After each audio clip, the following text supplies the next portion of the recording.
Well, good afternoon to you brave souls. Thank you so much for coming out, and thank you, Lena. And we greatly appreciate the introduction, and to the foundation and to the Clinton School, thank you very much for this invitation. To Nan and Lynette for making the suggestion about our coming, so thank you very much. It is my pleasure to talk with you today about the need for a National Women's History Museum, why we need it, and what the National Women's History Museum is doing to bring about this reality. Okay, now. History as we know it is told with stories about our forefathers and the many great men who built and shaped this nation. Without question, their stories deserve to be told. They were, in fact, great men who did a lot for our country. But did you ever wonder, much as I did, where were the women? Women have always made up at least half the population, but upon review of mainstream American history, it appears half of the population was largely absent. Yes, we did learn about Pocahontas and Betsy Ross, Harriet Tubman, Susan B. Anthony, and a few others. But let's face it, very few others.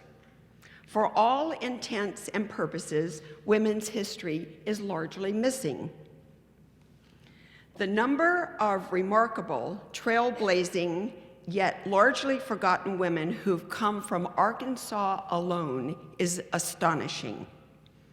From the first woman elected to serve a full term in the Senate, Hattie Caraway, and the first African-American Surgeon General, Jocelyn Elders, one of the world's premier lyric sopranos, Barbara Hendricks, the developer of the whooping cough vaccine, Margaret Pittman, and the First Lady of Retailing, Dorothy Shaver.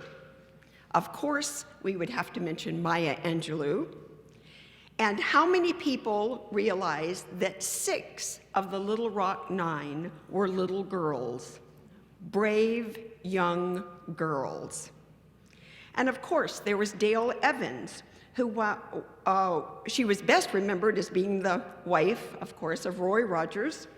But she also had a profound impact on children with special needs. Few people know that she and Roy had a daughter, Robin, who passed away from complications of Down syndrome at just 2 years of age. When Robin was born, the doctors advised Dale and Roy to put her away, which they absolutely refused to do. According to Dale, Robin changed their lives forever, and in doing so, encouraged them to take care of other children in need. Her book, Angels Unaware, was an account of Robin looking down at her life from heaven and changed the way Americans thought about children with special needs. Those women are just a sampling of the many, many women who came from Arkansas, made a tremendously positive impact on the nation and our society, and have been, by and large, forgotten. Think about how many remarkable achievements and contributions of women throughout all 50 states have been left out of history. And I'm sure you'll agree, women's history is missing. Here are just a few of the examples of remarkable women we never learned about. And because their stories have been left out of the retelling of our history, they may soon be lost forever. We never learned about Hedy Lamarr, who is remembered as one of the most accomplished actresses in Hollywood and was often referred to as the most beautiful woman in the world. Few know she also invented a radio frequency hopping technology that is used by the military to this day. In fact, it's the same technology that makes your and my cell phones work. So much for beauty and brains being mutually exclusive.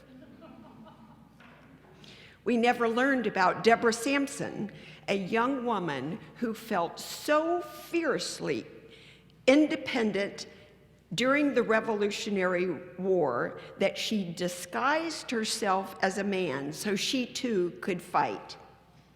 She was wounded in battle and aware that her true identity would become known if the doctors attended to her. She removed the bullets herself and returned to battle. We never learned about Mary Elizabeth Bowser. The reason we have this text here is because there's no image of her. She was a former slave who agreed to infiltrate the Confederacy by working as a servant in the household of Jefferson Davis during the Civil War. Bowser was assumed to be illiterate, but was in fact educated and possessed a photographic memory. As a Black woman, she was treated as though she was practically invisible and was therefore able to listen to conversations between Confederate officials. She read sensitive documents and shared all the information she gathered with the Union Army. We never learned about Admiral Grace Murray Hopper, who co-invented the first computer language, COBOL, and she coined the term debugging. Hopper retired from the Naval Reserve in 1966, but her pioneering computer work led her to being recalled to active duty at the age of 60 to tackle standardizing communication between different computer languages. She remained with the Navy for 19 years and retired in 1986 at the age of 79 as the oldest serving officer in the service. She was awarded the National Medal of Technology in 1991, becoming the first female individual recipient of the honor. And they say one reason that girls and women aren't pursuing STEM careers is the lack of role models. We never learned about Elizabeth Blackwell, the first American woman to receive a medical degree. She was a teacher, as it was one of the few career opportunities for women at the time, but she read medical text in her spare time. She went on to apply to several medical schools and finally received a letter of acceptance from Geneva College. Unfortunately, it was sent as a joke. Needless to say, they were shocked when she showed up to attend class. They made her sit separately from the rest of the class, and she was excluded from labs. Well, you know, it's hard to keep a good woman down. Elizabeth wrote her thesis on typhus disease and graduated first in her class.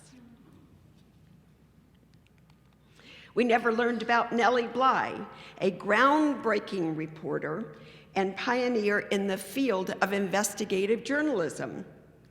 Not only did she make a record-breaking trip around the world in less than 80 days, 72 to be exact, in emulation of Jules Verne's character, Phileas Fogg, but working as an undercover reporter, she faked insanity to study a mental institution from within.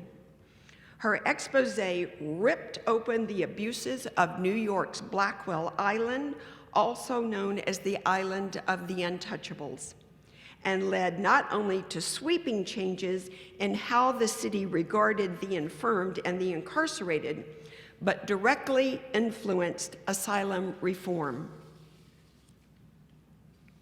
Clearly, women have played a tremendous role in our history, yet we are represented in only 13 of the 217 statues in our U.S. Capitol building.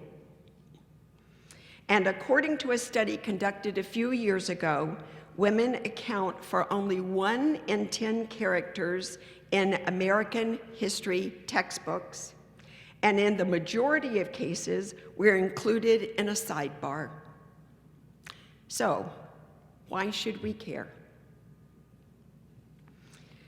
The late Myra Sadker, a pioneer in the research of gender in the classroom, summed it up perfectly when she said, "Every time a girl opens a book and sees a womanless history, she learns she is worth less."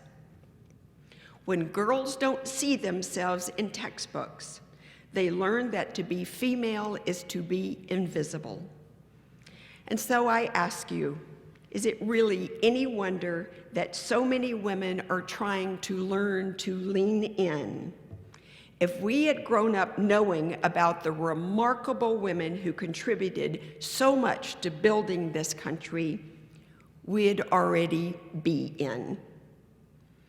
When girls learn about accomplished women in history, they become more aware of the possibilities and opportunities in their own lives. For boys, it's important to see accomplished women in history, so they're aware that women were important in shaping this nation and that their female classmates and eventual colleagues have value and opinions worth hearing. Clearly, learning about women's history is critical, not just for girls and women, but for all of our society. It builds on foundations of the past. This is a critical point. Men have had access to their history for hundreds, if not thousands, of years. They have been able to draw on it, draw on the dreams and the courage and the inspiration and the ingenuity of the men who came before them. Women have not had this opportunity, and until we do, women will not reach equality. It encourages self-esteem. It establishes positive role models. It teaches about leadership and activism, and allows both genders to see that gender does not need to be a deciding factor in what we can and cannot do. NWHM's mission is to educate, inspire, empower, and shape the future by integrating women's distinctive history into the culture and history of the United States. Our website serves as a valuable resource for students, teachers, and anyone who's interested in history. It currently features a wealth of information, including 23 online exhibits and more than 300 biographies. Our latest exhibit on women and immigration will launch on March 8th, International Women's Day. We have more than 50,000 charter members from throughout the country. We've partnered with George Washington University on a compelling discussion series that addresses both the historical and contemporary perspectives regarding a variety of issues, from women in the military to women in sports, women in business, civil rights, and so on. For those outside of the DC metropolitan region, we record the discussions and make them available on our YouTube channel. The next discussion, Women in Peace and Conflict, is scheduled for March 19th and includes a Nobel Peace Prize winner and a women's historian currently serving as the curator of Swarthmore College's Peace Collection. We've entered into a robust partnership with the Google Cultural Institute, and we enjoy the endorsement and support of 54 national women's organizations.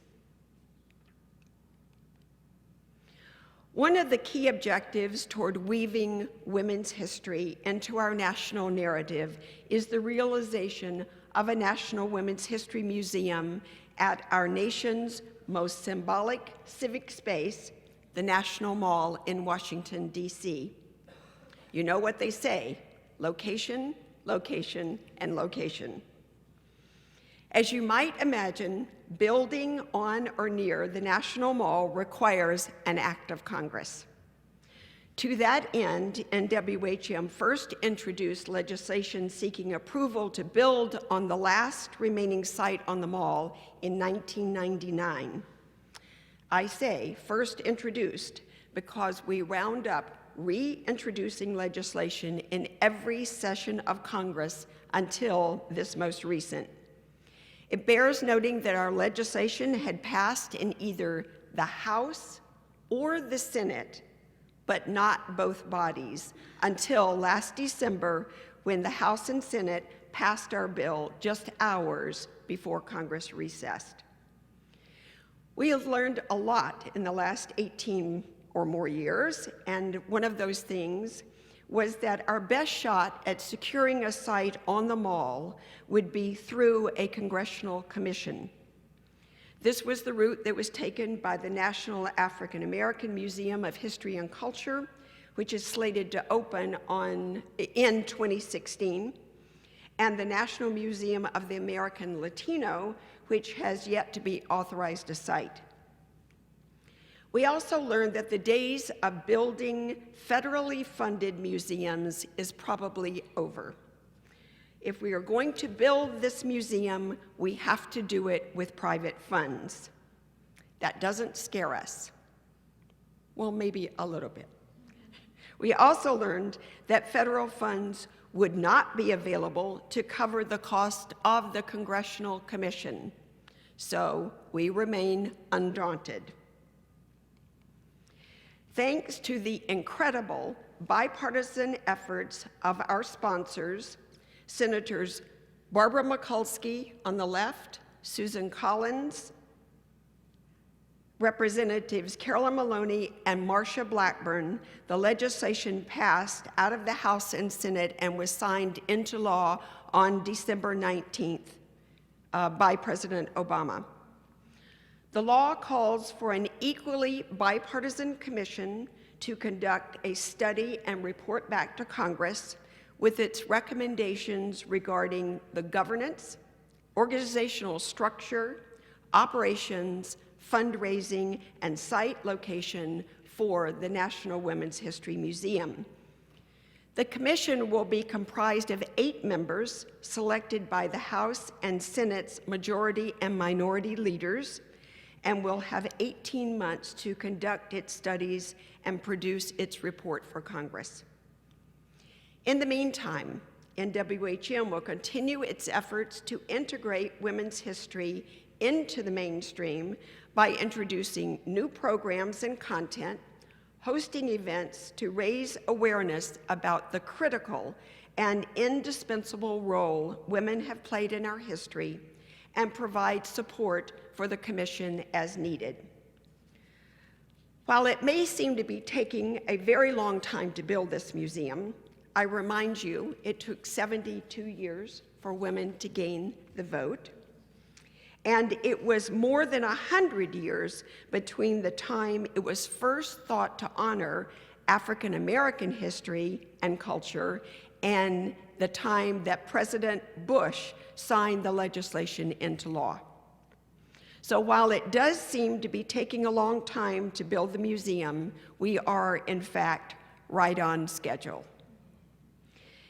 If you're inspired by what you've heard today, if you agree that women's history needs to be integrated into our national narrative, and if you would like to play a part in the realization of a National Women's History Museum in Washington, D.C., we welcome your support. Here are just a few of the ways that you could help. You can join with us. Brochures, I think, have been passed out. You can follow us on social media, on Facebook, Twitter, LinkedIn, Instagram, and Pinterest. You can tell your friends and family about us and about what you've heard today and encourage them to follow us as well. It's been my pleasure to speak with you today. We hope that you have been inspired about women's history, and I'll be happy to answer any questions.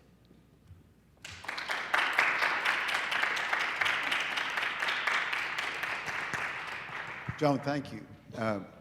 Gosh, as you were going through that list, this is an embarrassing thing to say, but I hadn't heard of any of those people, and that they're not in the history books. No. It's amazing. Yeah. Absolutely amazing. Okay, questions?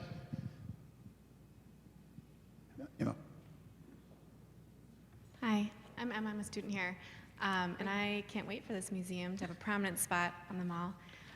But my question is, how would you respond, and I'm sure it's come up before, when people say that the building of a separate standalone museum for women only promotes the fact that women's history is separate from mainstream history? Mm-hmm. You're right. We have gotten that question from very early on. And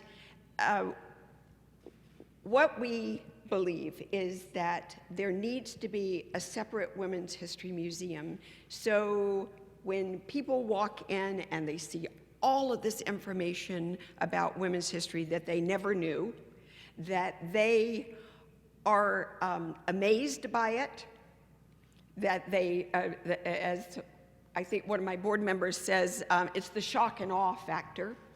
And then there's the real practical challenge of if we were to, let's say, try to take half of the American History Museum. It just, in reality, is not going to happen. There are so many layers of deciding what goes into these museums. And part of the reason that women have been left out is because there have been very few female curators. Now, there are more and more coming down the pike, but curators are at Smithsonian museums for 30, 40 years. So it's slow in changing, and so you put those two pieces together, and at least for the beginning, let's have a museum that educates people so that people are convinced that, many members of Congress are not convinced that we need this museum, but they're willing to kind of go along with the program, and the Congressional Commission was the easiest way to get them to swallow this at this point. But the more people learn about women's history, the more convinced that they will be that it needs to be part of the mainstream. And that's what we need to get to, is educating enough people so that they understand how important this is. But thank you for asking. Yes, Ann. Hi, Joan. Ann Haley, met earlier. Thank you so much for coming today. I know you guys have your hands full with just trying to get the doors open, but you mentioned a few times about textbooks and how that's a real issue. Are there any plans for the museum to any national education efforts that will try to get to that root of these textbooks that are leaving out the story of women in our national history? That is a long-range plan, because you're right, we have our hands full just trying to get the building now. But certainly at some point, and we have made, recently in the state of Virginia, we learned that they were doing some changes in the curriculum, so we weighed in. And we will do some of that. But the major campaign, if you start doing any research, the politics around history textbooks is almost more complicated than Congress.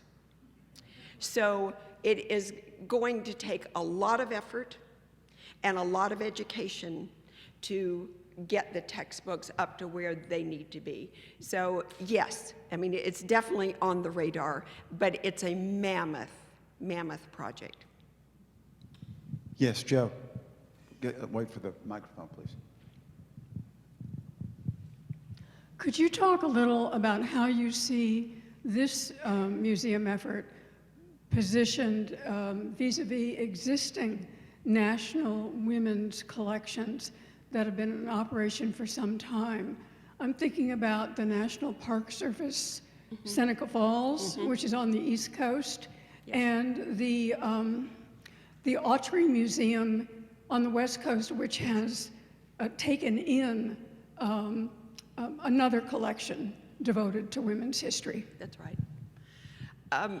Ideally, as we are established in the nation's capital, we would love to have traveling exhibits so that we could take exhibits from other museums, bring them into Washington, and vice versa.